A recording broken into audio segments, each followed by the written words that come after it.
Hey guys, how you doing? Welcome to the Academy Answers podcast, where we discuss the questions on personal development, happiness, success, full potential.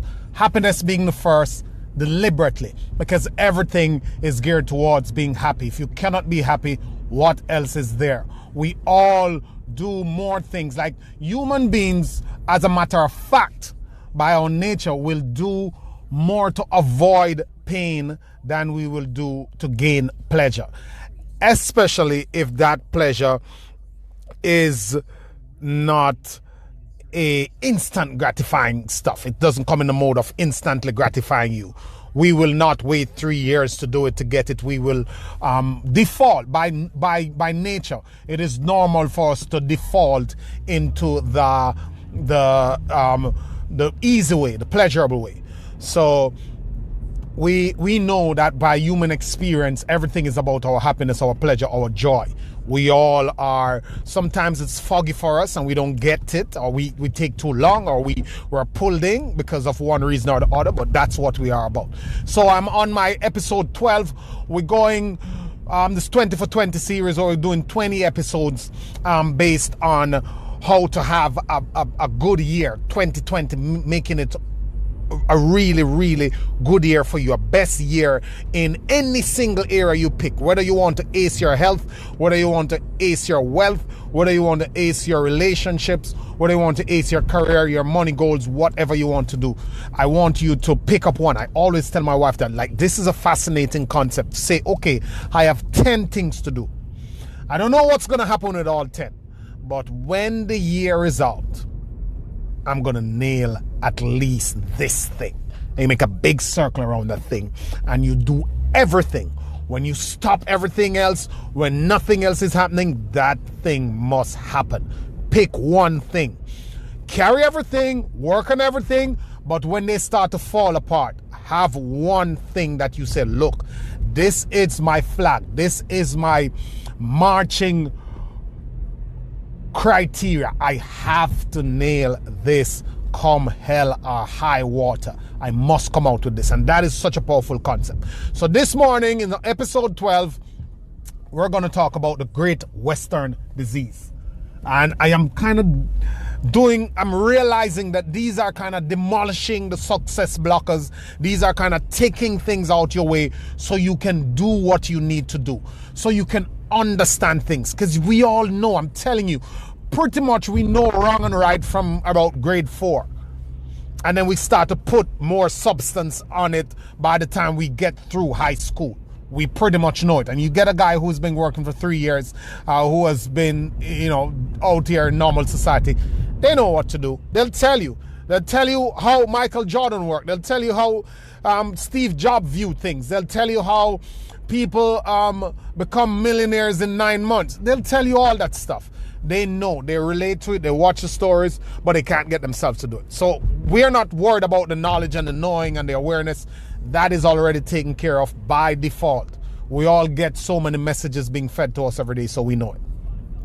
So now we're trying to come at it from a different perspective, so it probably triggers something, or maybe it come at the right time to you when you really need it. Because there's this powerful quote that say you can grow and become better from either two states, from a state of inspiration and motivation or a state of desperation. So you don't want to change from a state of desperation. It's the hardest point to change from. It is grueling, it is heart-wrenching, it is terrible. You don't want to start to go eating right or exercising when the doctor tell you that, oh look, you have lifestyle diseases, man. You have high blood pressure, you have you have diabetes, you have high cholesterol, all that stuff. You don't want to change at that point in time. You want to avoid that. Avoidance is the key. And if you can do that, then you live a better life than trying to follow the pleasures and get yourself into problems and spend the rest of your life trying to come out of them. This morning, as I said, we're going to talk about the Great Western Disease. So in the Caribbean where I grew up, I tell you this story that kind of work it out for you in the simplest way. I don't like to go complex. Complex does not appeal to anybody. Complex is not the idea. I want to come straight to you so you can get it at grade 4 level. There's this marketing metrics that show that when your message goes out at a level 7, which is like a high school level, then that's the highest level. It should never go out at a college level or anything complicated. I like to do primary because that's our life. Our lives are primary every day for the most part. That's how people understand. That's when we learn most of what is important. Like we become literate at primary school level, and everything else we get in our consciousness, in our minds, and in our education process is because we became literate and numerate. I mean, like in fact, and I know of the laundry list of millionaires and successful and great people who have never made it to high school or never made it to college. But they're literate and numerate, and from that, they got themselves to wherever they want to get to. So, Great Western disease. So I grew up in a deep rural Jamaica. We never had much. We had subsistence farming. We did barter exchange. We walked to school. We had 2 square meals, maybe 3 square meals a day. We had stuff like meat probably once or 2 times a week. It was always vegetable and stuff from the land. We never had much. We were happy, but we weren't satisfied. That's why we're here, and we'll talk about the difference between happiness and satisfaction. I'm anxious to get into that topic, but it's coming.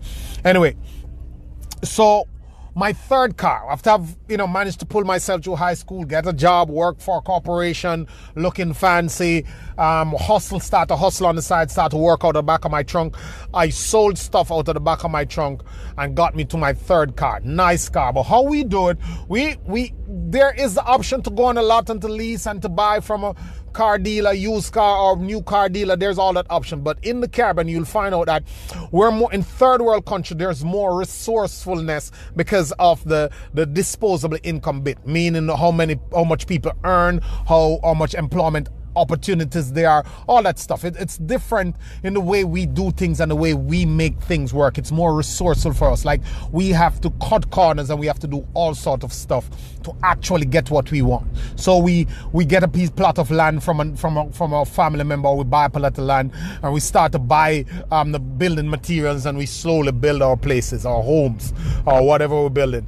And we when we're getting cars, somebody go to a friend or insurance company and they buy a wrecked car and they put it in the garage and they work on it for 2 years to get it so they could have a car, or that sort of stuff. So my first car, I went on the internet. That at that point in time, the internet sales was trickling into the car industry. So I went on the internet, saw this car, and this guy apparently he was using the internet, but what he did, he made the ad, put it in the paper, and then when you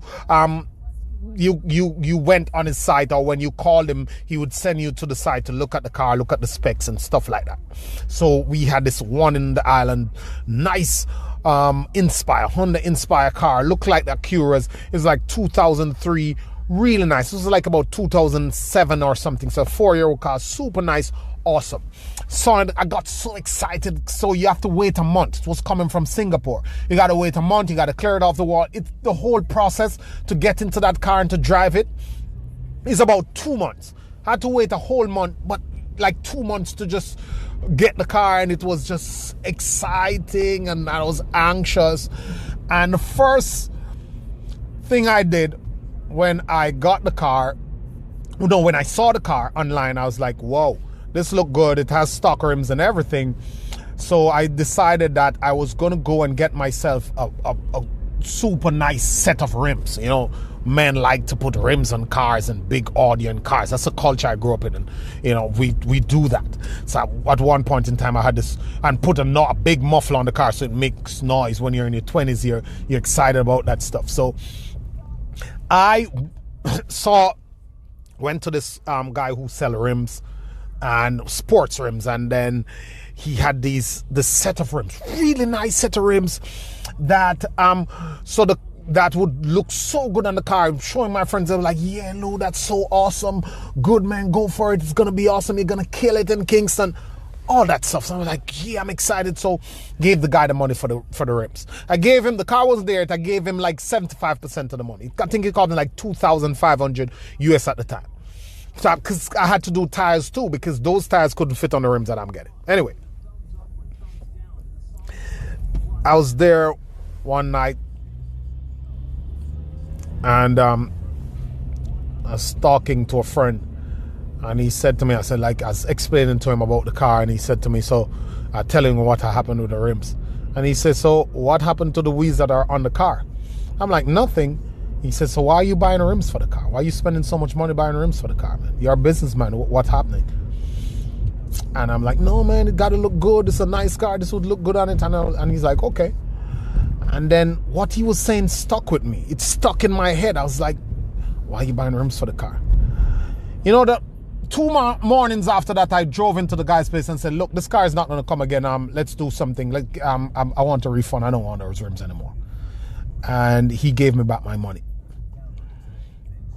And a couple of years after that, one friend that I have, we used to go to the parties a lot. He was standing in my garage. We were importing stuff. We were running a garage. We're doing a lot of businesses. And he said to me, Lewin, I want to do business, man. But you know, you're lucky you get the money to do all these stuff. You luckier have the money to do all this stuff. I said, like, I don't have the money to do all this stuff, my friend. I create the money to do all this stuff. Because you have that money too. And he's like, what are you talking about? And the same thing that almost happened to me was there right in front of my face. He had a nice car with all tricked out. Must have been $5,000 to trick that stuff out. And nice stuff inside, big audio, like loads of money, like almost the same value of the car dumped on the car to put frills and stuff like that on it. And he was in nice clothes, name brand shoes, that stuff. I'm like, there's your money, bro. I'm not judging you or anything, but there is your money right there. There is the money that you're talking about that I have. And it almost happened to me too. So what does this have to do with the Great Western Disease? The Great Western Disease is the culture of consumption. We consume in ungodly ways. Everything is to be bought, and because of that, we have raised a generation and a culture of shopping, buying, looking for discounts, getting stuff we don't need, and we have piled that onto ourselves. And it is, some statistics came out about a decade ago that says 20% of Americans are addicted to shopping. We just want to buy. We want to look for the new discount. We want to clip coupons for 10 hours. We want to walk in the malls for 5 hours. Same people who say they don't have time. I don't have time. I don't have time. By the time I do this, they're in the malls for 5, 6, 7 hours, all buying. Because there's a whole system of psychology, tricks, persuasion, marketing that pulls us into the funnel at an early age, and now the culture is squeezed into consumption. What does that have to do with success and not being successful? It has everything to do with it. Successful people are producers. Unsuccessful people are consumers. Successful people spend their time on what and focus on what they can produce. Unsuccessful people, broke people, poor people focus on what next to consume. So the poor guy, the broke guy, is standing in his office 9 p.m. on a Monday, or at his workplace, in the factory, on his job, whatever he does, at 9 p.m., 7 p.m., running an extra shift, already planning or already picking up his device to buy something from his credit card with that money that he just got, that he's now working, that's not going to come until 14 days' time. Already spent. He's a consumer. He knows nothing else to do with money. They get tax return, they consume it. They get legal settlements, they consume it. They get bonuses, they consume it. And they consume it even before they get it. And they consume it even when they don't want the things. I've worked in retail, and I see people coming in there spending hours walking around looking for penny items, looking for discounted items, stand at the register, and after they have bought all those things, you know what they do? They turn around asking people and asking the cashiers at the counter if they want one of this. Do you want this? Do you want this? Because they never wanted it. They don't need it. But we are in this habit of consuming, and all our time and our money, we spoke about time and money a couple episodes ago, all our time and money, the platform that is to take us forward, the two main resources that is to take us forward, that is to get us to the better life, the happy life we see people living and we dream of it on Instagram and Facebook. All the things that are to get us to that, we are pouring it into consumption. Consuming everything. And there is our problem. The habit and the attitude of consumption.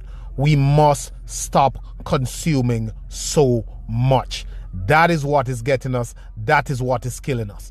We consume everything and we produce nothing. And the producers have us in this grip lock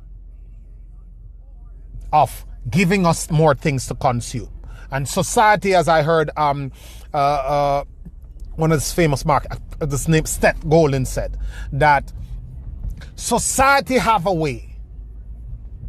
I've mastered this way. I'd put it another way, much more extreme than that. Society has mastered this art, this fabulous art of making us feel inadequate and convincing us that somehow that if we buy more stuff, we become more adequate. So as the quote goes, you see it everywhere. We spend money on things we don't want to impress people that we don't like or we don't know. Not understanding that nobody cares. People are not focused enough. This world is too fast-paced for people to stop to care. You don't remember what the guy in the line at the mall when you were buying your shoes 3 years ago had on. That person may have come out there in the most expensive stuff to say, I went out there and I'm looking this way. Nobody cares. Nobody remember. People have too much problems. It doesn't matter.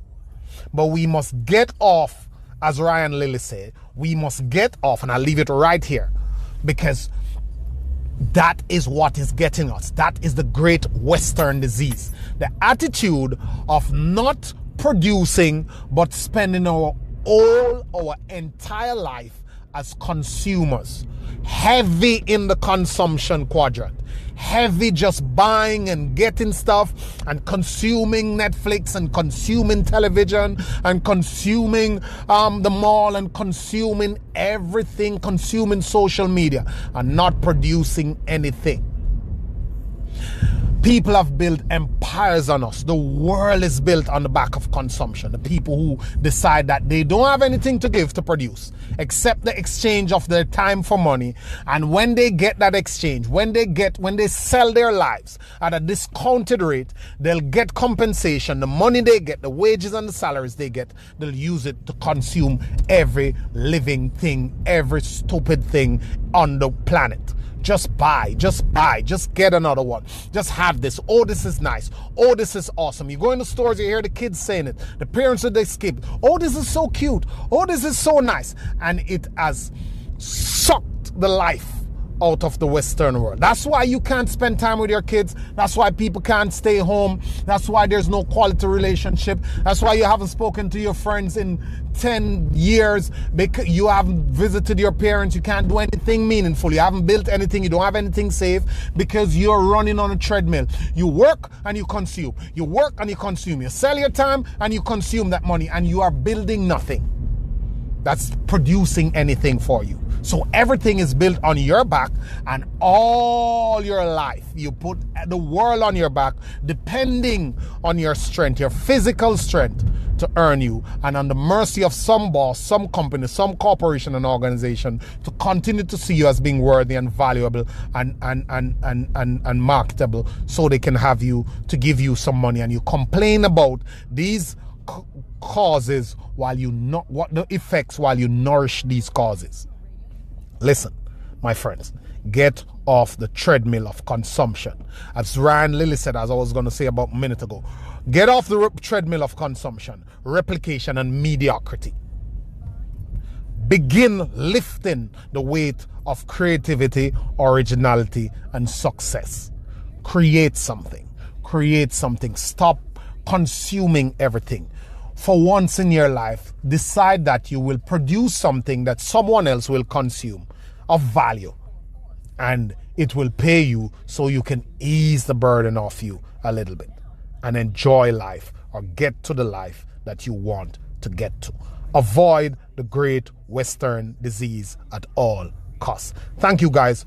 Always a pleasure listening to me. Thank you for listening to me. Always a pleasure having you listen to me. Keep coming back. Share this. I hope I've been of some value